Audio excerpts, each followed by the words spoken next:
नमस्ते बच्चों। आज के वीडियो सेशन में हम लोग क्लास 12 बिहार बोर्ड में पूछे जाने वाले एसी और ईएमआई के ऑब्जेक्टिव क्वेश्चंस को डील करने वाले हैं। इस सेशन में हम लोग बिहार बोर्ड ने पिछले 5 से 6 सालों में जितने भी क्वेश्चंस पूछे हैं एसी और ईएमआई पर, और जो क्वेश्चंस प्रोबेबल हैं आपके आने वाले एग्जाम्स में आ सकते हैं, उन तमाम ऑब्जेक्टिव क्वेश्चंस को हम लोग आज के लेक्चर में डिस्कस करने वाले हैं। ध्यान देना कि अल्टरनेटिंग करंट और ईएमआई मिला करके एक यूनिट होता है, लेकिन अगर आप बात करो ऑब्जेक्टिव्स की तो मैक्सिमम ऑब्जेक्टिव आ रहा होता है एसी से, अल्टरनेटिंग करंट से। हालांकि अगर एसी और ईएमआई की आप चाह रहे हो कि आपसे 100% ऑब्जेक्टिव्स एग्जाम में हो जाए, तो पूरे साल भर जो क्लास नोट्स में मैंने चम का कॉन्सेप्ट लिखवाया है, आप एसी और ईएमआई के एक एक चम का कॉन्सेप्ट को पढ़ लो, आपका 100% ऑब्जेक्टिव हो जाएगा। लेकिन जो बच्चे साल भर क्लास नहीं कर पाए हैं, कोचिंग्स नहीं कर पाए हैं, लास्ट मोमेंट पे ऐसा क्या वो कम से कम कर लें ताकि वो एश्योर रहे कि उनसे 35 का 35 ऑब्जेक्टिव बन जाएगा। तो पढ़ना तो पूरा साल था, लेकिन अगर साल भर नहीं पढ़ पाए अच्छे से, तो कम से कम हम सारे चैप्टर का पीवाईक्यू कर ले। मैं बार बार यही चीज कहता हूँ। तो आज बिना टाइम वेस्ट किए हुए हम लोग एसी और ईएमआई के कंप्लीट ऑब्जेक्टिव्स को डील करने वाले हैं। शुरुआत से अंत तक वीडियो में जुड़े रहना। अंत खत्म होते होते एसी ईएमआई का कंप्लीट ऑब्जेक्टिव का नॉलेज बेस आपके दिमाग में होगा। चलिए पहले सवाल में चलते हैं बिना टाइम वेस्ट किए हुए। जो पहला क्वेश्चन है हमारे पास, ये है Lenz law is the result of which principle of conservation. Lenz law क्या है नहीं है, ये संपूर्ण फिजिक्स के वीडियो में हमने बताया है। लेंज लॉ कहता है किसी भी कॉइल में इंड्यूस होने वाला ईएमएफ अपने बनने के रीजन का विरोध करता है, मतलब जिस कारण से ईएमएफ प्रोड्यूस हो गया उसी का विरोध करता है। और एक बड़ा फेमस सवाल है, क्या Lenz law conservation of energy को मानता है? बोर्ड के लिए मैं इसको हिट गेस भी बोलता हूं। तो length law conservation of energy को मानता है और ये कंजर्वेशन ऑफ एनर्जी पर ही बेस्ड है। इस सवाल का जो आंसर हो जाएगा उसी हो जाएगा कंजर्वेशन ऑफ एनर्जी। जो मैं कॉन्सेप्ट एक्सप्लेन कर रहा हूं उसको समझिएगा। हो सकता है कि जल्दबाजी में एबीसीडी टिक करने में कोई गलती हो जाए, लेकिन कॉन्सेप्ट आप समझिएगा, कॉन्सेप्ट पर फोकस रखिएगा, कॉन्सेप्ट के अकॉर्डिंग आप क्वेश्चन में ठीक खुद से टिक करिएगा। अगले सवाल में चलते हैं। अगला सवाल बोला है 1 henry is equal to self inductance और म्यूचुअल इंडक्टेंस। इसका जो है यूनिट होता है हेनरी। ठीक है, आपने अगर पढ़ा होगा तो आपको पढ़ाया गया होगा ईएमआई में, इलेक्ट्रोमैग्नेटिक इंडक्शन में, फाई इज इक्वल टू होता है एल आई। तो यहां से एल इज इक्वल टू हो जाएगा फाई अपॉन में आई। फाई का यूनिट होता है वेबर और करंट का एम्पियर, तो वेबर पर एम्पियर, मतलब इंडक्टेंस का जो यूनिट है वो है हेनरी। तो याद रखेंगे कि 1 हेनरी जो है 1 वेबर पर एम्पियर के बराबर होता है। ठीक है, याद रखना है इस चीज को कि 1 हेनरी जो है वो 1 वेबर पर एम्पियर के बराबर होता है, यानी इसका आंसर हो जाएगा आपका ए नंबर। ठीक है, चलते हैं नेक्स्ट सवाल में। सर्दी का महीना है, काफी ठंड है, और इस ठंड में हम लोग वीडियो रिकॉर्ड कर रहे हैं। शीत दिवस या ऐसे कुछ गवर्नमेंट ने मतलब ऐलान किया है, अनाउंस किया है कि 19 जनवरी से 24 जनवरी तक काफी ज्यादा ठंड रहने वाला है। आपको अपने आप का ध्यान रखना है इस ठंड में, और साथ ही साथ पढ़ाई भी करते रहना है। जिन बच्चों का बोर्ड एग्जाम है, ठंड में अपना ध्यान रखो, खूब खाओ, खूब पढ़ो और मस्त रहो, टेंशन नहीं लेना। जो बच्चे साल भर पढ़ाई किए हैं ना, जो बच्चे साल भर पढ़ाई किए, वो कैसा भी क्वेश्चन आएगा तो बना लेंगे। और मैं आपको बता दूं, एग्जाम में आपको डरा नहीं रहा हूं, रियलिटी बता रहा हूं। एग्जाम में क्वेश्चन टफ भी आएगा, लेकिन इजी भी आएगा, टफ भी आएगा, मैं बोल रहा हूं। तो एग्जाम में जो क्वेश्चंस आएंगे ना, उनमें से जो बच्चे साल भर पूरा पढ़े हुए हैं, रेगुलर क्लास किए हैं, तो रेगुलर क्लास वगैरह से उनका बेड़ा पार हो जाएगा। जो बच्चे साल भर अच्छे से नहीं पढ़े हैं, लास्ट मोमेंट पे ही कुछ करके अच्छा स्कोर करना है, तो आपके लिए मैंने बताया कि फास्ट ट्रैक रिवीजन कोर्स जो हमारे प्लेलिस्ट पर है, मतलब यूट्यूब चैनल में प्लेलिस्ट बना हुआ है, उसके एक एक वीडियो को देख लो। हम लोगों ने इलेक्ट्रोस्टैटिक्स के इंपॉर्टेंट टॉपिक्स और कुछ चैप्टर के वन शॉट, कुछ चैप्टर के छोटे वीडियो, जैसे डाइपोल का वीडियो 5 मिनट का है, ऐसे हम लोग रे ऑप्टिक्स का, वेव ऑप्टिक्स का 3 वीडियो ऐड करेंगे। वो थोड़ा लंबा लंबा वीडियो होगा, लेकिन ऑप्टिक्स है भी तो बड़ा चैप्टर। इन प्लेलिस्ट के सारे वीडियोस को देख लो। इनको देखने के अलावा ऑब्जेक्टिव के लिए जो मैं चैप्टर वाइज सेशन ले रहा हूं उसको देखते रहो, और सब्जेक्टिव के लिए संपूर्ण फिजिक्स की जो मेरी 2 घंटे की 2 घंटे 40 मिनट की क्लास है, उस क्लास को कर लो। यकीन मानो आप अच्छा स्कोर कर जाओगे। साल भर पढ़े हो तब तो कोई नहीं रोक सकता है अच्छा स्कोर करने से, लेकिन अगर नहीं भी साल भर पढ़े हो और एटलीस्ट जितना मैं बोल रहा हूं उतना कर लेते हो, मॉडल पेपर भी सॉल्व कर लो, और साथ जो मैं गेस दूंगा, गेस बहुत कम क्वेश्चंस का रहेगा, उसको अगर आप कर लेते हो, यकीन मानिए आप बहुत अच्छे कंडीशन में रहेंगे। मैं ये नहीं कहता हूं कि पेपर बहुत आसान आएगा, पेपर इस साल का लेवल का आएगा, लेकिन उस लेवल के पेपर में से 70 में से 35 ऑब्जेक्टिव करना है, 20 में से 10 शॉर्ट आंसर करना है, और 6 लॉन्ग आंसर में से 3 लॉन्ग आंसर करना है। अगर आप इस 15 दिन भी 10 दिन भी अगर ठीक ठाक तरीके से पढ़ लो, 15 दिन तो है भी नहीं, 10 दिन भी अगर आप ठीक ठाक तरीके से पढ़ लो, जितना मैं बोल रहा हूं उतना कर लो, तो आप अच्छे सिचुएशन में चले जाओगे। बस आपको इजी क्वेश्चंस को टारगेट करना है, आप क्वेश्चंस को ईगो पर लेकर के नहीं बनाओगे। अगले सवाल को देखो, बोला है working of dynamo is based on. आपको मैं बता दूं, ये सवाल कई बार पूछा है। डायनेमो जो है ना, वो जनरेटर्स का ही दूसरा नाम है। जनरेटर्स को ही हम लोग डायनेमो बुलाते हैं। अगर हम लोग जनरेटर्स की बात करें, एसी जनरेटर्स की या डायनेमो की, तो ये इलेक्ट्रोमैग्नेटिक इंडक्शन के प्रिंसिपल पर काम करते हैं। ठीक है, अगले सवाल में चलते हैं। नेक्स्ट क्वेश्चन बोला है ऐसा यूनिट ऑफ मैग्नेटिक फ्लक्सिस। यहां पर मैं ये क्वेश्चन जानबूझ के लिया हूं, मतलब मैग्नेटिज्म का जब हम लोग डिस्कस करवा रहे थे तो टेस्ला किसका यूनिट होता है, इसमें जल्दबाजी में मैग्नेटिक फ्लक्स को टिक कर दिए थे, जबकि आपके क्लास नोट्स में क्लास में मैंने पढ़ाया होगा कि टेस्ला जो है मैग्नेटिक फील्ड इंटेंसिटी या मैग्नेटिक फ्लक्स डेंसिटी, जिसको हम लोग मैग्नेटिक फील्ड इंटेंसिटी बोलते हैं, उसका यूनिट है। लेकिन जल्दबाजी में मैग्नेटिक फ्लक्स में टिक हो गया था। मैग्नेटिक फ्लक्स का जो यूनिट होता है ना, वो होता है आपका वेबर। ठीक है, तो ध्यान रख लीजिएगा कि मैग्नेटिक फ्लक्स का यूनिट क्या होता है, वेबर। मैग्नेटिक फ्लक्स का वेबर, याद रखना, मैग्नेटिक फ्लक्स का वेबर और मैग्नेटिक फील्ड का टेस्ला। मैग्नेटिक फील्ड का वेबर के टर्म में भी होता है, क्या होता है ये कमेंट करके बताना। सर आप कमेंट करके बताने के लिए क्यों बोलते हैं, ताकि आप क्लास नोट्स खोलें और उसके बाद क्लास नोट्स जब खोलोगे ना तो और भी कुछ चीजें दिख जाएंगी आपको और उसको भी आप रिवाइज कर लोगे। ठीक है, आगे चलते हैं, आगे चलते हैं। बोला है अगला सवाल लेंज लॉ पर बेस्ड है। बोला है a circular coil is held in a vertical plane. हमारे पास इस तरीके से एक सर्कुलर कॉइल रखा हुआ है। ठीक है, एक सर्कुलर कॉइल रखा हुआ है, is held in a vertical plane. A bar magnet is taken toward it with north pole towards the coil. एक बार मैग्नेट को इसके तरफ लाते हैं, नॉर्थ पोल जो बार मैग्नेट का है वो इस कॉइल की तरफ है। तो जब आप इसको आप समझ जाइए इसको, जब आप इस बार मैग्नेट को कॉइल की तरफ लेकर के आओगे ना, जैसे जैसे कॉइल नजदीक आएगा, जैसे जैसे बार मैग्नेट कॉइल के नजदीक आएगा, वैसे वैसे इस बार मैग्नेट का मैग्नेटिक फील्ड इस कॉइल से एसोसिएट होगा, यानी इसके मैग्नेटिक फ्लक्स में चेंज आएगा। और किसी कॉइल के मैग्नेटिक फ्लक्स में जब चेंज आता है तो लेंज लॉ के अकॉर्डिंग वो उसका विरोध करता है। मतलब मैंने आपको लेंज लॉ, अगर आपने किया होगा क्लास, नहीं किया तो कर लो, संपूर्ण फिजिक्स का, उसमें मैंने बताया होगा कि लेंज लॉ को हम लोग बीजेपी कांग्रेस लॉ भी बुलाते हैं, एक्स लॉ भी बुलाते हैं। और ये कहता है कि आओगे तो आने नहीं दूंगा और जाओगे तो जाने नहीं दूंगा। अगर आपने देखा होगा, कितने लोग देखे हुए हैं संपूर्ण फिजिक्स का वीडियो, कमेंट करके बताना।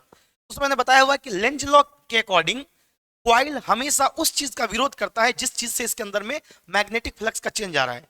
तो मैग्नेट के नजदीक आने से मैग्नेटिक फ्लक्स का चेंज आ रहा है, उसके लिए ये कॉइल अपने ऊपर नॉर्थ पोल डेवलप करेगा, है ना, ताकि इस आने वाले मैग्नेट को ये रिपेल कर सके, आने से रोक सके। और मैंने क्लास में ये सिखाया हुआ है कि अगर किसी कॉइल पर साउथ पोल डेवलप हुआ तो, और किसी कॉइल पर नॉर्थ पोल डेवलप हुआ तो साउथ पोल का मतलब होता है क्या, साउथ पोल का मतलब होता है क्लॉकवाइज करंट, और नॉर्थ पोल का मतलब होता है, यहां देखो इस तरीके से हम लोग सिंबल बनाते हैं, नॉर्थ पोल का मतलब होता है एंटी क्लॉकवाइज करंट।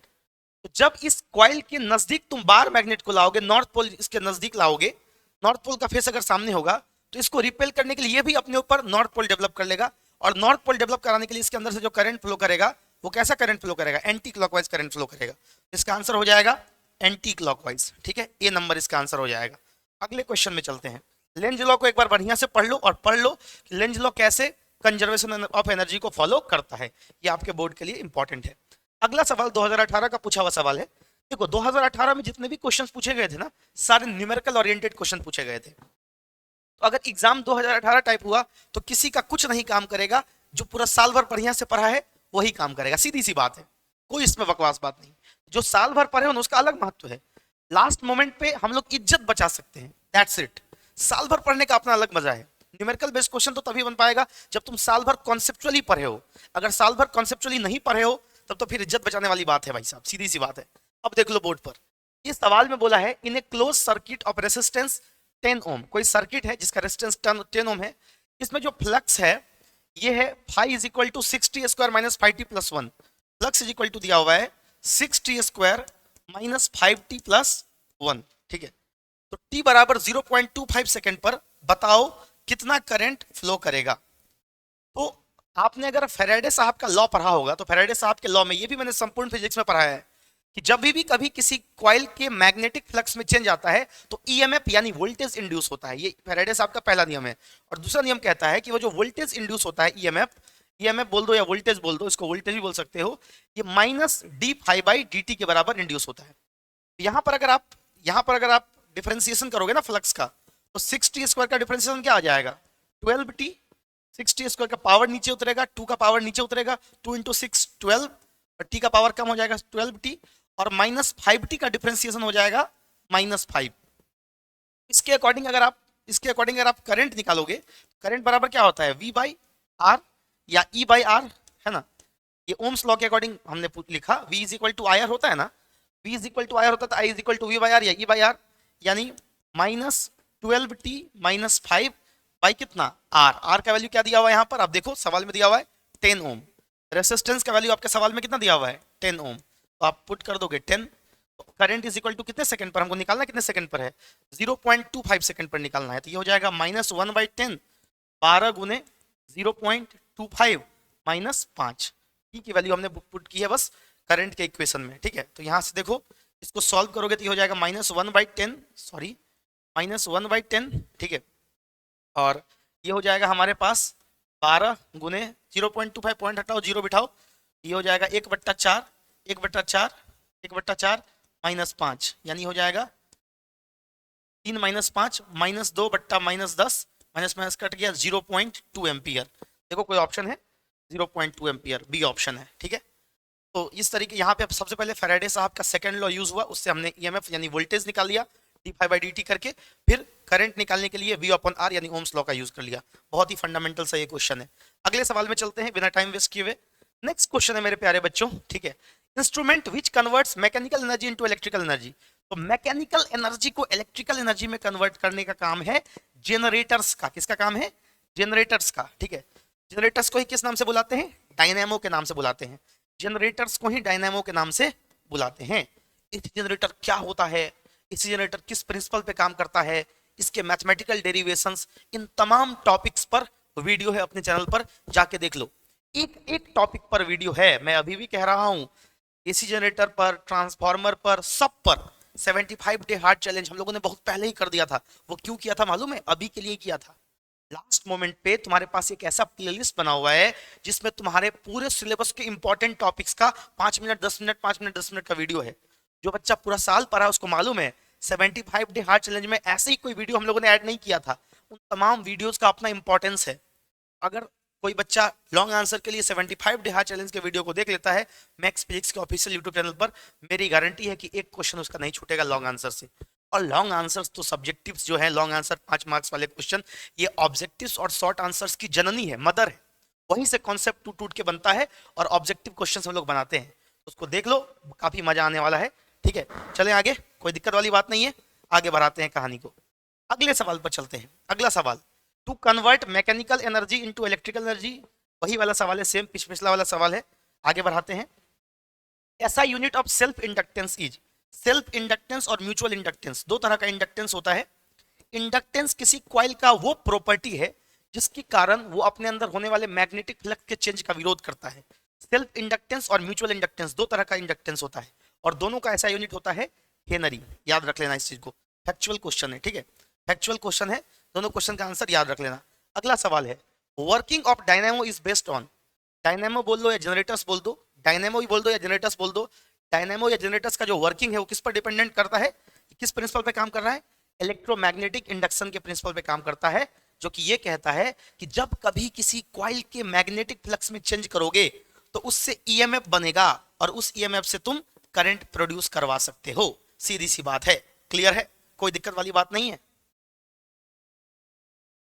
चलते हैं अगले सवाल पर। अगला सवाल क्या कहता है देखते हैं। नेक्स्ट क्वेश्चन कहता है, Lenz law is associated with, Lenz law का मतलब वही है, किसी भी कॉइल में जब भी मैग्नेटिक फ्लक्स में चेंज होता है तो वो उसका विरोध करता है, और ये किस पर बेस्ड है, कंजर्वेशन ऑफ एनर्जी पर। सवाल पूछेगा, state Lenz law, do Lenz law obey conservation of energy, क्या Lenz law conservation of energy को ऑबे करता है, अगर करता है तो कैसे करता है, कमेंट करके जरूर बताना मुझे। इसका आंसर क्या हो जाएगा, फटाफट से बोलो। कंजर्वेशन ऑफ एनर्जी पर डिपेंडेंट है, दो बार ये पूछा है, 2016 में 2015 में। आगे चलते हैं नेक्स्ट क्वेश्चन पे। The expression for real average power in alternating current circuit is, real average power का जो फॉर्मूला होता है अल्टरनेटिंग करंट सर्किट में ये होता है क्या, यहाँ पर देखो, V R M S I R M S into cos five, V R M S I R M S into cos five, है ना। कॉस फाइव को हम लोग क्या बुलाते हैं, पावर फैक्टर बुलाते हैं, क्या बुलाते हैं, पावर फैक्टर। तो V R M S into V को यहाँ पे ई से दिखा दिया है, वी को हम लोग ई से भी लिखा सकते हैं, E R M S into I R M S into cos I. ठीक है, ये हो गया हमारे पास, डी ऑप्शन हो गया। अगले सवाल पे चलते हैं। अगला सवाल है power factor is equal to, power factor cos phi जो होता है ये इक्वल होता है आर अपॉन जेड के। मतलब डायरेक्ट फॉर्मूला है, डायरेक्ट फॉर्मूला। एसी चैप्टर के विभिन्न टॉपिक्स पर हमारे चैनल पर लंबा लंबा वीडियो भी अवेलेबल है, तो अगर कोई अल्टरनेटिंग करंट नहीं पढ़ा है तो चोक कॉइल क्या होता है, पावर फैक्टर क्या होता है, आर सर्किट की एनालिसिस, सी सर्किट की एनालिसिस, एलसीआर सर्किट की एनालिसिस, इन पर तमाम टॉपिक्स पर वीडियोस हैं और पूरे लेवल से उसको पढ़ाया गया। अभी तो हम लोग पीवाईक्यू कर रहे हैं, पीवाईक्यू में जो बोर्ड पूछता वही मैं करवा रहा हूँ, इसमें कोई लेवल ही नहीं है, लेकिन यही उन बच्चों को काम देगा जो अभी कुछ नहीं पढ़े हैं साल भर। ठीक है, चलते हैं अगले सवाल पर। अगला सवाल है phase difference in LR circuit is, LR circuit में जो फेज डिफरेंस होता है टेन थीटा। ठीक है, इसका फॉर्मूला होता है, आप देखिएगा, एक्सएल अपॉन में आर। क्या होता है, एक्सएल अपॉन में आर, और एक्सएल किसके बराबर होता है, एल ओमेगा अपॉन में आर। तो थीटा इज इक्वल टू क्या हो जाएगा, tan inverse L omega upon R. Phase difference का फॉर्मूला है, सीधा सा फॉर्मूला है, tan theta is equal to XL upon R या एल ओमेगा अपॉन आर। तो theta is equal to tan inverse L omega upon R. अगला सवाल, transformation ratio in transformer is, transformer क्या होते हैं, ट्रांसफॉर्मर्स किस प्रिंसिपल पे काम करते हैं, इसका वन शॉट वीडियो चैनल पे पड़ा हुआ है। ट्रांसफॉर्मर्स बोर्ड के लिए वीवीआई टॉपिक होता है, वीवीआई। ट्रांसफॉर्मर में सेकेंडरी कॉइल में number of turns by primary coil में number of turns, number of turns का जो रेशियो होता है ना, एनएस अपॉन एनपी, इसको हम लोग बोलते हैं ट्रांसफॉर्मेशन रेशियो या transformer ratio, NS upon NP, number of turns in secondary coil by number of turns in primary coil. और ये बराबर होता है किसके, वीएस अपॉन वीपी के। इसी को हम लोग बोलते हैं ट्रांसफॉर्मेशन रेशियो या ट्रांसफॉर्मर रेशियो। इस एनएस अपॉन एनपी का वैल्यू 1 से अगर बड़ा है तो स्टेप अप ट्रांसफॉर्मर, 1 से छोटा है तो स्टेप डाउन ट्रांसफॉर्मर। यहाँ पे बस पूछा है कि ट्रांसफॉर्मर का रेशियो किसके बराबर होगा, तो वीएस अपॉन वीपी के बराबर। अगला सवाल, ये क्लियर है, यहाँ पे में कोई डाउट नहीं है। अगला सवाल, dimensional formula of RC is. वैसे मैं आपको बता दूं कि आरसी जो होता है ना, आरसी ये टाइम कांस्टेंट है। आपको, आपने अगर चैप्टर को बढ़िया से पढ़ा होगा तो ये टाइम कांस्टेंट के बराबर होता है, तो इसका डायमेंशन भी किसके बराबर होना चाहिए, टी के बराबर। लेकिन सपोज करो कि अगर नहीं कोई पढ़ा हुआ है, टी इसमें कौन सा है, m0 l0 t-1, ये नहीं हुआ, m0 l0 t-2 ये भी नहीं हुआ, ये वाला डी नंबर। लेकिन अगर इसको निकालना पड़ेगा फॉर्मली तो निकाल लेते हैं, r इंटू सी। ठीक है, तो r इंटू सी, आपको r का मतलब मालूम है कि ये रेसिस्टेंस होता है। v बराबर क्या होता है बाबू, आई आर। तो हम लोग यहाँ से r बराबर क्या लिख सकते हैं, v अपॉन आई।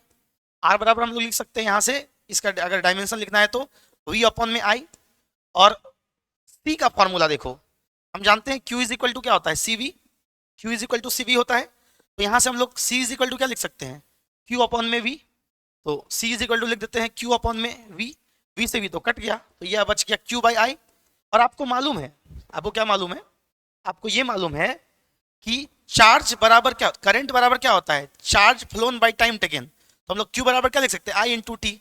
ये हो गया आई इंटू टी बट्टा आई, आई से आई कट गया, तो आरसी जो फाइनली बचा वो किसके बराबर, टी के बराबर बचा। तो इसका डायमेंशन भी किसके बराबर आना चाहिए, टी के बराबर आना चाहिए, मतलब m0 l0 t1। तो ऐसा ऑप्शन कौन सा है, डी नंबर। तो डी नंबर हो जाएगा। चलते हैं अगले क्वेश्चन पर। अगला क्वेश्चन बोला है which of the following is correct for step up transformer. Step up transformer मतलब वोल्टेज को इंक्रीज करवाने वाला। इसमें एनएस बाई एनपी मतलब ट्रांसफॉर्मेशन रेशियो या फिर वीएस बाई वीपी ये 1 से बड़ा होगा। तो अगर 1 से बड़ा होगा तो वीएस बाई वीपी अगर 1 से बड़ा है तो सेकेंडरी का आउटपुट वोल्टेज प्राइमरी के इनपुट वोल्टेज से बड़ा होगा। स्टेप अप का मतलब ही वही होता है, तो ये हो गया बी। अगला सवाल, inductive reactance for direct current is. देखो, इंडक्टिव रिएक्टेंस मतलब इंडक्टर का रिएक्टेंस। हमने शॉर्ट भी अपलोड कर रखा है कि what is inductive reactance. Inductive reactance XL जो होता है ये एल ओमेगा के बराबर होता है, जहां पर ओमेगा जो है हमारे अल्टरनेटिंग क्वांटिटी का एंगुलर फ्रीक्वेंसी है। आपने अगर चैप्टर पढ़ा होगा तो ओमेगा का फॉर्मूला होता है 2 पाई एफ। तो ये हमारे पास इंडक्टिव रिएक्टेंस का फॉर्मूला आ गया 2 पाई एफ एल। ठीक है, आप ये समझ जाओ L circuit, C circuit, R circuit, इनकी डिटेल्ड एनालिसिस वाली वीडियो अपने चैनल पर अवेलेबल है। आप चाहें तो उसको देख करके इसी चैप्टर के कॉन्सेप्ट को रोबस्ट कर सकते हैं। और ये वीडियो बहुत लंबा लंबा नहीं है, छोटा छोटा 20 मिनट, 10 मिनट, 25 मिनट इसके अंदर का ही वीडियो है सारा का सारा। तो अब अगर हम लोग डायरेक्ट करंट की बात करें, यहाँ पर डीसी के बारे में बोला गया है, तो डीसी के लिए हम लोग फ्रीक्वेंसी क्या लेते हैं, 0। मैंने पढ़ा भी रखा है आपके क्लासेस के अंदर में कि इंडक्टर जो है ना, इंडक्टर और कैपेसिटर कौन एसी के साथ कैसे बिहेव करता है, कौन डीसी के साथ कैसे बिहेव करता है। तो डीसी के लिए फ्रीक्वेंसी 0 हो जाएगा, तो एक्सएल इज इक्वल टू क्या हो जाएगा, मतलब इंडक्टिव रिएक्टेंस या इंडक्टर का रेसिस्टेंस डीसी के लिए क्या हो जाएगा, 2 पाई इंटू 0 इंटू एल, यानी कितना 0। यानी इंडक्टर जो है, हमारा इंडक्टर जो है, ये डीसी करंट में कोई रेसिस्टेंस ऑफर नहीं करता, धकाधक करंट को फ्लो करवाएगा। ठीक है, तो याद रखिएगा कि हमारे इंडक्टिव सर्किट का, इंडक्टर का जो रिएक्टेंस होता है वो डीसी सर्किट के लिए क्या होता है, 0। ऑप्शन नंबर ए इसका हो जाएगा। अगले सवाल पर चलते हैं। नेक्स्ट क्वेश्चन क्या बोला है, इंडक्टिव रिएक्टेंस इज, अभी अभी बोला इंडक्टिव रिएक्टेंस जो होता है एल ओमेगा के बराबर या 2 पाई एफ एल के बराबर। ध्यान रख लेना, कैपेसिटर का एक्सी जो होता है 1 अपॉन सी ओमेगा के बराबर या 1 बाई 2 पाई एफ सी के बराबर। ठीक है, इसका हमारे पास किसका बोला है, इंडक्टिव रिएक्टेंस, तो एक्सएल बराबर क्या, 2 पाई एफ एल। आप एक बार मुझे कमेंट करके बताना कि एसी और डीसी को कौन ब्लॉक करता है, मतलब कैपेसिटर किसको ब्लॉक करता है और इंडक्टर किसको ब्लॉक करता है। ये मैं भी बता सकता हूं अभी वीडियो में, लेकिन मैं चाहता हूं कि आप क्लास नोट्स देख करके मुझे कमेंट करके बताओ। मैंने चमका कॉन्सेप्ट में लिखवाया हुआ है कैपेसिटर किस करंट को ब्लॉक करता है और इंडक्टर किस करंट को ब्लॉक करता है। मैं देखता रहता हूं वीडियो, इतने इतने बच्चे देखते हैं, है ना, 2000 2200 2500 बच्चे देखते हैं और कमेंट 1-2 बच्चे का आता है। तो ये मेरा एक स्ट्रेटजी है कि जब आप कमेंट बताने के लिए क्लास नोट्स को पलटोगे तो आपके नजर के सामने से बहुत सारी चीजें गुजरेंगी और हो सकता है कि उसी में से कोई चीज आपके एग्जाम में आ जाए। तो प्लीज जो भी मैं क्वेश्चन देता हूं ना, उसे कमेंट करके जरूर बताया करो। ठीक है, कमेंट करके सरसरी निगाहों से देखा करो क्वेश्चंस को। ठीक है, चलें आगे, अगले सवाल में चलते हैं। अगला सवाल कह रहा है power factor for pure inductance is. देखो, इंडक्टिव पावर फैक्टर का फॉर्मूला क्या होता है, cos फाई। और for L circuit, L circuit मतलब इंडक्टिव सर्किट में करंट और वोल्टेज के बीच का जो फेज डिफरेंस वाला मामला हो जाता है, अगर हम लोग बात करें फेज डिफरेंस की, तो फेज डिफरेंस 90 डिग्री का आता है। इसलिए पावर फैक्टर जो हमारे पास होगा cos फाई, ये cos 90 के बराबर होगा, जो कि 0 हो जाएगा। तो इंडक्टिव सर्किट में आपका पावर फैक्टर क्या हो जाना है, 0 हो जाना है। आगे चलते हैं, बोला है which of the following is correct for angular frequency. देखो, एंगुलर फ्रीक्वेंसी मतलब ओमेगा के बारे में पूछा है, ओमेगा के बारे में। एलसी ऑसिलेशन नाम का एक चीज है, हमने अपने YouTube चैनल पर एलसी ऑसिलेशन का डिटेल्ड वीडियो दे रखा है, जिसमें अगर किसी को एलसी ऑसिलेशन समझना है डिटेल में तो आप वहां से जाके उसको देख सकते हैं। सर्किट के अंदर में एलसी ऑसिलेशन के केस में XL is equal to XC होता है, मतलब L omega is equal to 1 upon C omega होता है। ओमेगा इधर ले आओ और L उधर भेज दो, omega square is equal to 1 upon LC, omega बराबर 1 अपॉन रूट LC। अगर तुम्हें LC ऑसिलेशन समझना है तो अपने चैनल पर एक वीडियो इसका अपलोडेड है, तुम जा करके देख सकते हो। इतने कंटेंट पढ़ा डाले हैं ना चैनल पर कि कुछ भी नया पढ़ने की आवश्यकता ही नहीं है भाई, इतने कंटेंट अवेलेबल हैं। अगर कोई बच्चा प्रण कर ले कि मुझे पढ़ना है तो मैक्स फिजिक्स का चैनल उसके लिए काफी है भैया, काफी है। क्लियर है, चले आगे अगले सवाल में। तो 1 अपॉन रूट LC इसका आंसर हो जाएगा। ठीक है, आप में से कितने बच्चे देखते हैं इस वीडियो को और कितने बच्चों का रिएक्शन आता है, इसमें बहुत डिफरेंस है। तो मैं जो भी क्वेश्चन आपको देता हूं ना, उन क्वेश्चन का कमेंट करके आंसर जरूर दिया करना। जैसे बोर्ड के लिए एक इंपॉर्टेंट सवाल है, what is resonating frequency. Resonating frequency किसे कहते हैं या कंडीशन ऑफ रेजोनेंस क्या है। तो मैं चाहूंगा कि मेरे बच्चे उसको कमेंट करके मुझे बताएं। और बड़ा अच्छा लगता है जब बच्चों का कमेंट पढ़ता हूँ, सही आंसर देते हैं बच्चे। तो सामने तो नहीं हो, मैं बहुत मिस करता हूँ अपने बच्चों को। जो बच्चे यहाँ से 12th पढ़ के गए ना, मैं आपको बता रहा हूँ कि मैं बहुत ज्यादा मिस करता हूँ अपने बच्चों को। क्लासरूम में मुझे एक एक बच्चों का चेहरा याद आता है। जब इसी क्लासरूम में मैं वीडियो शूट करता हूँ कि वो फलाना बच्चा वहां बैठता था, वो बच्चा वहां बैठता था। तो क्लास में तो मैंने आपको बहुत मारा है साल भर, आप जवाब नहीं देते थे, मैं मारता था, पीटता था, गरियाता था। वो एक तरह का प्यार था, प्यार का एक फॉर्म था वो। अभी आप मेरे सामने नहीं हो, मैं आपसे क्वेश्चन नहीं पूछ सकता हूँ, लेकिन मैं आदी हो गया हूँ अपने बच्चों से सवाल पूछने का। क्योंकि मैं आपसे जितना सवाल पूछूंगा ना और आप जितना जवाब दोगे ना, आप कॉन्सेप्चुअली उतने स्ट्रांग होते चले जाओगे। तो मेरे प्यारे बच्चों, मैथ्स फिजिक्स के क्लासरूम स्टूडेंट से खास करके मैं ये बात बोल रहा हूँ, जो मेरे से ऑफलाइन में पढ़ के गया हुआ है, तुम्हारे कमेंट का मुझे बेसब्री से इंतजार होता है। यकीन मानो, जब तुम्हारा कमेंट पढ़ता हूँ ना, मुझे लगता है सामने से मेरा बच्चा जवाब दे रहा है। ठीक है, बहुत मिस करता हूँ तुम लोगों को। तुम लोग ऑफलाइन में क्लास में नहीं बैठे हुए हो, मैं तो यही हूँ, मेरा क्लासरूम भी यही है। लेकिन क्लासरूम में जहाँ बच्चे होते थे वहाँ कैमरा है और मैं हूँ, और बच्चे नहीं है। बहुत मिस करता हूँ आप लोगों को। प्लीज कमेंट करके जवाब जरूर दिया करना। ठीक है, miss you all, love you all. ठीक है, इसका आंसर 1 अपॉन रूट LC हो गया। अगले सवाल पर चलते हैं। अगला क्वेश्चन बोला है which is for step down transformer. Step down transformer का काम क्या है, वोल्टेज को डिक्रीज करवा देना। और उसमें याद रखना transformation ratio NS upon NP बोल दो या VS अपॉन VP बोल दो, ये 1 से छोटा होगा। तो VS अपॉन VP अगर 1 से छोटा होगा मेरे छोटे भाई बहन, तो VS VP से छोटा होगा। एक एक ऑब्जेक्टिव लगा दो, एग्जाम को उसकी औकात दिखा दो, समझे? एग्जाम को उसकी औकात दिखा दो मेरे भाई, इस चीज को ध्यान में रख लेना।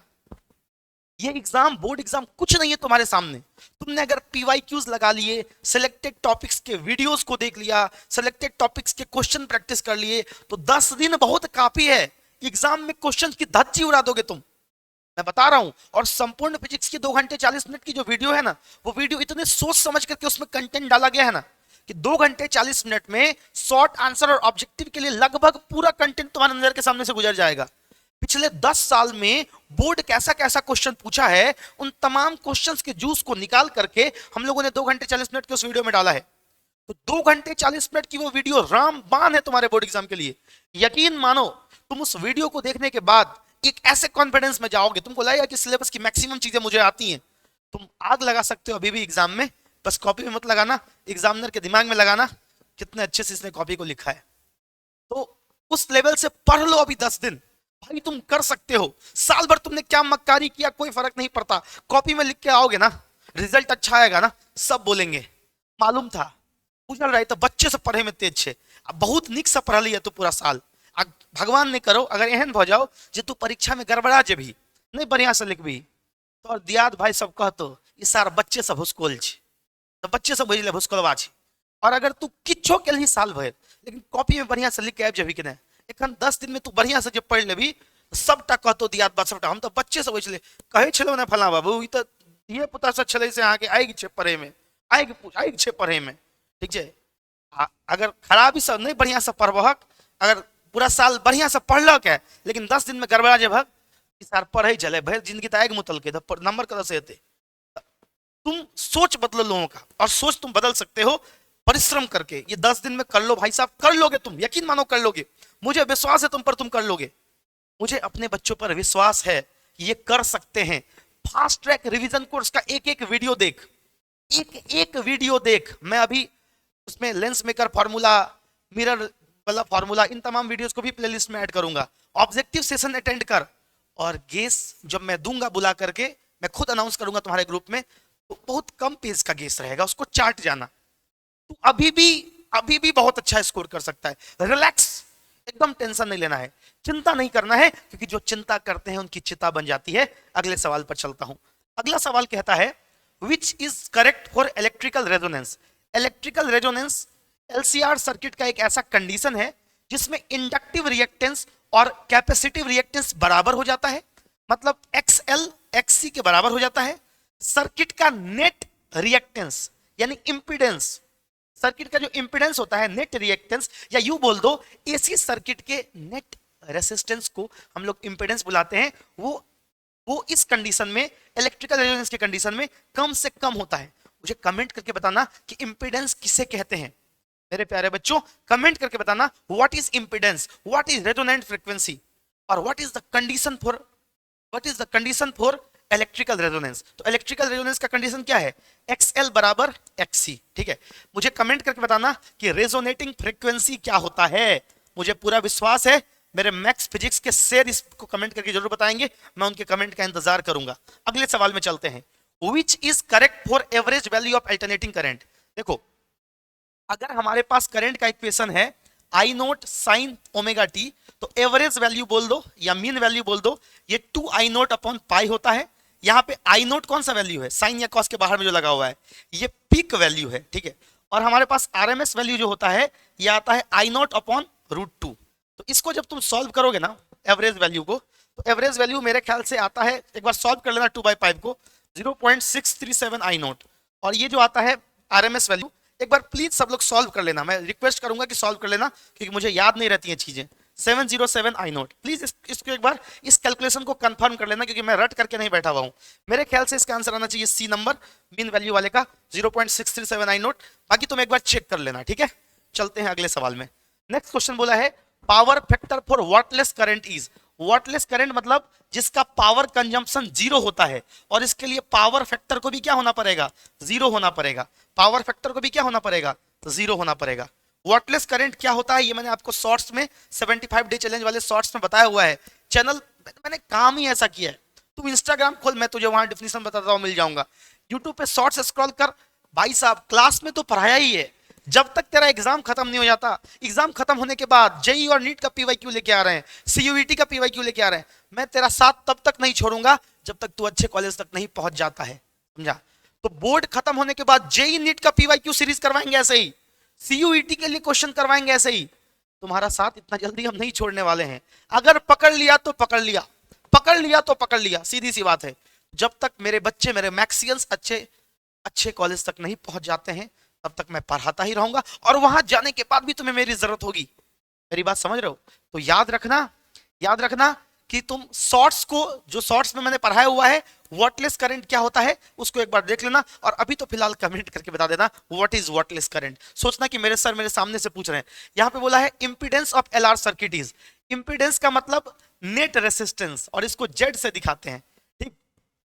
इंपीडेंस जो होता है ना, ये होगा रूट के अंदर में, अगर हमारे पास एल आर सर्किट है तो R square plus X L का स्क्वायर, एक्सएल की वैल्यू एल ओमेगा के बराबर होती है, तो R square plus L omega का स्क्वायर, है ना। ये हो जाएगा रूट के अंदर में R square plus L square omega square. मुझे बहुत खुशी होती है जब मैं कमेंट करने के लिए बोलता हूं तो रेगुलर बैच के बच्चों से ज्यादा क्रैश कोर्स के बच्चे मुझे कमेंट करके बताते हैं।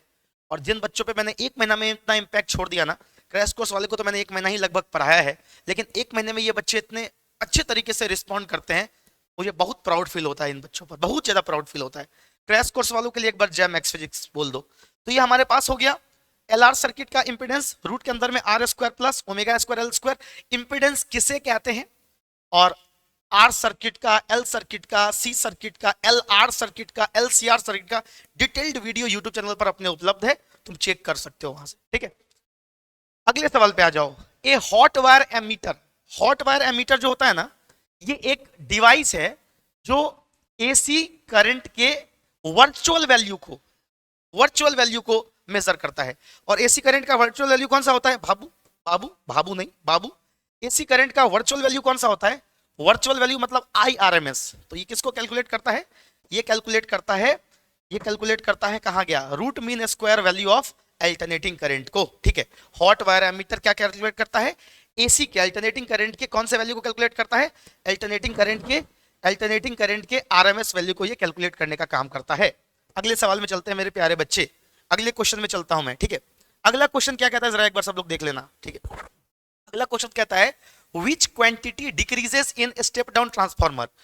स्टेप डाउन वोल्टेज को डिक्रीज करवाता है, स्टेप अप वोल्टेज को इंक्रीज करवाता है, तो वोल्टेज हो जाएगा। बिना टाइम वेस्ट किए अगले सवाल में चलते हैं। If phase difference between current and potential difference is 5, power factor cos 5 होगा, मैंने कई बार बताया। अगले सवाल में चलते हैं। अगला सवाल बोला है a straight conducting rod held horizontally, एक रॉड है और उसको ऊपर से नीचे गिराया गया, तो अर्थ के मैग्नेटिक फील्ड में उसका मोशन हो रहा है, अर्थ के मैग्नेटिक फील्ड में उसका मोशन होगा तो मैग्नेटिक फ्लक्स उसका चेंज करेगा। मैग्नेटिक फ्लक्स अगर चेंज करेगा तो मैग्नेटिक फ्लक्स के चेंज करने से क्या इंड्यूस होता है, मैग्नेटिक फ्लक्स के चेंज होने से ईएमएफ इंड्यूस होता है जो पोटेंशियल डिफरेंस क्रिएट करता है। तो इसका आंसर क्या हो जाएगा, potential difference across it will increase, क्या हो जाएगा, इंक्रीज करेगा। अगले सवाल पर चलते हैं। चार्ज ऑन ए कैपेसिटेंस का सवाल यहाँ का आ गया। Charge on a capacitor of capacitance, capacitance कितना दिया हुआ है 1 माइक्रोफैराड, ठीक है। और पोटेंशियल डिफरेंस कितने का दिया हुआ है, पोटेंशियल डिफरेंस दिया हुआ है 1 वोल्ट। तो बोला है कि चार्ज कितना होगा, Q इज इक्वल टू क्या होता है CV, तो ये हो जाएगा 1 माइक्रोकूलम, दोनों को मल्टीप्लाई करो ना, 1 माइक्रोकूलम। अगले सवाल पर चलते हैं। नेक्स्ट क्वेश्चन बोला है the unit of reactance is, reactance का यूनिट क्या होगा, तो रिएक्टेंस मतलब एक तरह का रेसिस्टेंस हुआ, समझे, एक तरह का रेसिस्टेंस हुआ, तो क्या हो जाएगा, ओम हो जाएगा। अगले सवाल में चलते हैं। The peak value of N AC is 440 volt, किसी एसी का पीक वैल्यू कितना दिया हुआ है 440 वोल्ट, ठीक है। वर्चुअल वैल्यू क्या होगा बाबू मेरे, वर्चुअल वैल्यू बोल रहा है निकालने के लिए, मतलब आरएमएस वैल्यू, इसका फॉर्मूला क्या होता है आई नोट बाई √2, तो आरएमएस वैल्यू हो जाएगा 440 बट्टा √2, ऑप्शन में है नहीं है तो ऊपर नीचे √2 से मल्टीप्लाई कर दे, तो ये हो गया 440 √2 बाई 2, 2 से गया 220 √2, कौन सा ऑप्शन हो जाएगा, कौन सा ऑप्शन हो जाएगा, ऑप्शन नंबर सी हो जाएगा। अगले क्वेश्चन में चलते हैं। बोला है if L be the inductance, R be the resistance and C be the capacitance of capacitor, then dimension of LR and RC, अभी अभी निकाले थे ना कि RC का डायमेंशन क्या आता है T, मतलब M का पावर 0, L का पावर 0 और T। तो देखो ना RC का भी इसमें सेकंड वाला डायमेंशन में किसका टी दिया हुआ है, यहाँ टी का पावर -1 दिया हुआ है, टी का पावर 0 दिया हुआ है, यहाँ 1 दिया हुआ है, इस वाले में दिया हुआ है टी, यही इसका आंसर हो जाएगा। आरसी का डायमेंशन अभी भी निकाले थे ना, आरसी का डायमेंशन क्या निकाले थे, एम का पावर 0 एल का पावर 0 टी, तो इन दोनों का डायमेंशन निकालने के लिए बोला है, तो सेकंड वाले में किसका दिया हुआ है टी, वही हो जाएगा। तो तुम एल बाई आर का भी निकाल सकते हो ऐसे डायमेंशन, एल बाई आर का डायमेंशन निकालने के लिए आर को वी और आई के टर्म में लिख दो और एल को फाई और आई के टर्म में लिख दो, कैलकुलेट करो, इसका भी वही निकलेगा टी के बराबर। अगले क्वेश्चन पे चलते हैं। अगला question, the equation of N AC is, AC का इक्वेशन दिया हुआ है 0.6 sin 100 पाई टी, तो इसका फ्रीक्वेंसी क्या होगा। देखो एसी के इक्वेशन का जो जनरल रूप होता है वो होता है I is equal to I naught sine omega T, तो टी के साथ जो गुना में रहता है ना वो एंगुलर फ्रीक्वेंसी या ओमेगा होता है, तो यहाँ पे टी के साथ गुना में क्या 100 पाई, तो यहाँ एंगुलर फ्रीक्वेंसी क्या हो गया 100 पाई। हम लोग जानते हैं ओमेगा इज इक्वल टू क्या होता है 2 पाई एफ, तो फ्रीक्वेंसी इज इक्वल टू क्या हो जाएगा ओमेगा बाई 2 पाई, यानी 100 पाई बाई 2 पाई, तो पाई से पाई कट गया, कितना हो गया 50 हर्ज, कितना हो गया फ्रीक्वेंसी 50 हर्ज, तो फ्रीक्वेंसी हो गया 50 हर्ज। 2015 में 2016 में 2 बार पूछा था, ठीक ठाक क्वेश्चन है।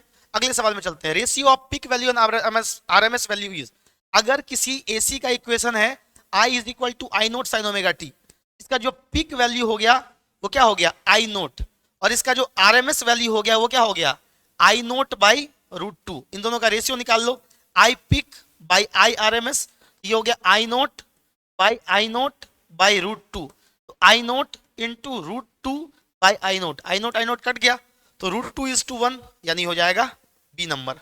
अगले क्वेश्चन में चलते हैं। अगला क्वेश्चन बोला है N AC source of angular frequency omega is connected in a series LCR circuit, the peak value of current will be maximum when। देखो पीक वैल्यू LCR सर्किट में, LCR सर्किट के अंदर में बाबू मेरे करंट का value peak होता है resonance के कंडीशन पर, मतलब अगर तुम चाहते हो कि करंट तुम्हारा मैक्सिमम आए और रिएक्टेंस तुम्हारा, रिएक्टेंस बोल दो या नेट रेजिस्टेंस बोल दो या इंपेडेंस बोल दो, ये मिनिमम आए, तो उसके लिए हमारे पास XL बराबर XC यानी omega is equal to 1/√LC resonance के कंडीशन पे आता है, यानी omega is equal to 1/√LC। Resonance क्या है, रेजोनेंस इन LCR सर्किट, इसका डिटेल्ड वीडियो तुम्हारे चैनल पे अपलोडेड है, ये तुम्हारा ही चैनल है, लेकिन फिर भी तुम लोग शेयर नहीं करते हो, वीडियोस को लाइक नहीं करते हो, कमेंट नहीं करते हो। संपूर्ण फिजिक्स वाले वीडियो को तो कम से कम शेयर कर दो अपने स्टेटस में और बच्चों तक पहुंचा दो, तो तुम्हारे चैनल पे ये अपलोड हुआ हुआ है। रेजोनेंस का कंडीशन क्या है, तो omega is equal to 1/√LC हो जाएगा मेरे प्यारे भाइयों। अगले सवाल पर चलते हैं। Unit of L 1/L omega is 1/L omega, ये कैपेसिटिव रिएक्टेंस है, मतलब किसी कैपेसिटर के द्वारा एसी को कितना रेसिस्टेंस ऑफर होगा, that is called capacitive reactance, और ये किसके बराबर होगा ओम के बराबर। ओम ऑप्शन में है ही नहीं तो नन हो जाएगा। इस यूनिट ऑफ, तुम आर मत टिक कर देना, आर कोई यूनिट ही नहीं है, समझे, तो इसका यूनिट होना चाहिए ओम। अगले सवाल पर चलते हैं। Which of the following is correct for transformer, transformer का काम क्या है, एसी को डीसी में कन्वर्ट करना, नहीं डीसी को एसी में कन्वर्ट करना, नहीं वो तो रेक्टिफायर वगैरह का काम है। इंक्रीज और डिक्रीज डीसी वोल्टेज, इंक्रीज और decrease AC voltage, AC voltage को या तो इंक्रीज करेगा या तो डिक्रीज करेगा, ये तुम्हारे ट्रांसफार्मर का काम है। अगले क्वेश्चन में आ जाओ गुरुजी, the relation between RMS value of an alternating current and peak value is, तो आरएमएस वैल्यू क्या होता है तेरे पास पीक वैल्यू बाई √2, इसको सॉल्व करेगा तो I think 0.707 into I note आता है, 1/√2 का वैल्यू निकालो, एक बार चेक कर लेना, इंटू आई नोट करो तो इसका वैल्यू आता है शायद 0.707, आप चेक कर लेना, कैलकुलेशंस एक बार अच्छे से कर लेना, मैं उसमें टाइम बर्बाद नहीं करूंगा, ठीक है। अगले क्वेश्चन में चलते हैं। Inductive reactance offered by inductor of inductance L is, inductor किसी एसी सर्किट में कितना रेसिस्टेंस ऑफर करता है, that is called inductive reactance, और इसका वैल्यू L ओमेगा के बराबर या L इंटू 2πf यानी 2πf L के बराबर होता है, तो L omega, where is L omega, there is L omega, ठीक है, क्लियर है। अगले सवाल पर चलें। नेक्स्ट क्वेश्चन बोला है which of the following is relation is correct for average, correct for power factor, direct formula है पावर फैक्टर का, true average power bye apparent average power, ठीक है, डायरेक्ट फार्मूला है, इसको टिक कर लेना है। अगला सवाल, कैपेसिटिव रिएक्टेंस इज, कैपेसिटर के रिएक्टेंस को XC से दिखाते हैं और कैपेसिटिव रिएक्टेंस होता है 1/C ओमेगा या 1/C इंटू 2πf, लिख दो ओमेगा का वैल्यू, तो 1/2πfC। कमेंट करके बताना कि कैपेसिटर एसी या डीसी में से किसको ब्लॉक करता है और क्यों ब्लॉक करता है, कैसे ब्लॉक करता है, जैसे उसने तुम्हें ब्लॉक कर दिया वैसे भी कैपेसिटर एसी और डीसी में से किसी एक को करता है, मैं नहीं बताऊंगा, तुम्हें कमेंट करके बताना है। जल्दी जल्दी कमेंट करके बताओ जे कैपेसिटर एसी या डीसी में से ककरा ब्लॉक करी छे आ किए ब्लॉक करी छे। ठीक है, अगला सवाल पर चलू। देखिए अगला सवाल भ गेलो खत्म, खत्म, टाटा बाय बाय, खत्म। तो मेरे भाई एसी और ईएमआई का हम लोगों ने अपलोड कर दिया, मतलब हो गया हो गया हो गया हो गया। एसी ईएमआई का कल्याण हो गया। आगे ऑप्टिक्स है, रे ऑप्टिक्स, वेव ऑप्टिक्स, यही दो बाकी है। और डुअल नेचर का हो ही चुका है, एटम्स एंड न्यूक्लियाई का हो ही चुका है। 3 चैप्टर का ऑब्जेक्टिव सेशन और होना बाकी है, रे ऑप्टिक्स का, वेव ऑप्टिक्स का और सेमीकंडक्टर्स का। तुम्हारे सर करवाएंगे, डोंट वरी, चिंता नहीं करना है। जो चिंता करते हैं उनकी चिता बन जाती है, इसलिए चिंता करो मत, दूसरों से चिंता करवाओ। तुम्हारे दोस्त का तैयारी कितना है, तुम्हारा तैयारी कितना है, इसे चिंता नहीं करना है। मैं यही कहूंगा इन चैप्टर्स के भी ऑब्जेक्टिव सेशन को जरूर अटेंड करना। इस चैप्टर के डिस्कशन का पीडीएफ मैं टेलीग्राम पे अपलोड कर दूंगा, वहां से देख लेना। खुश रहो, मस्त रहो और पढ़ते रहो। कोई स्पेसिफिक टॉपिक पर वीडियो चाहिए तो कमेंट करके जरूर बताना, मैं तुम में से सबका कमेंट पढ़ता हूं। बहुत बहुत मोहब्बत, बहुत बहुत शुक्रिया अंत अंत तक जुड़े रहने के लिए। Thank you so much.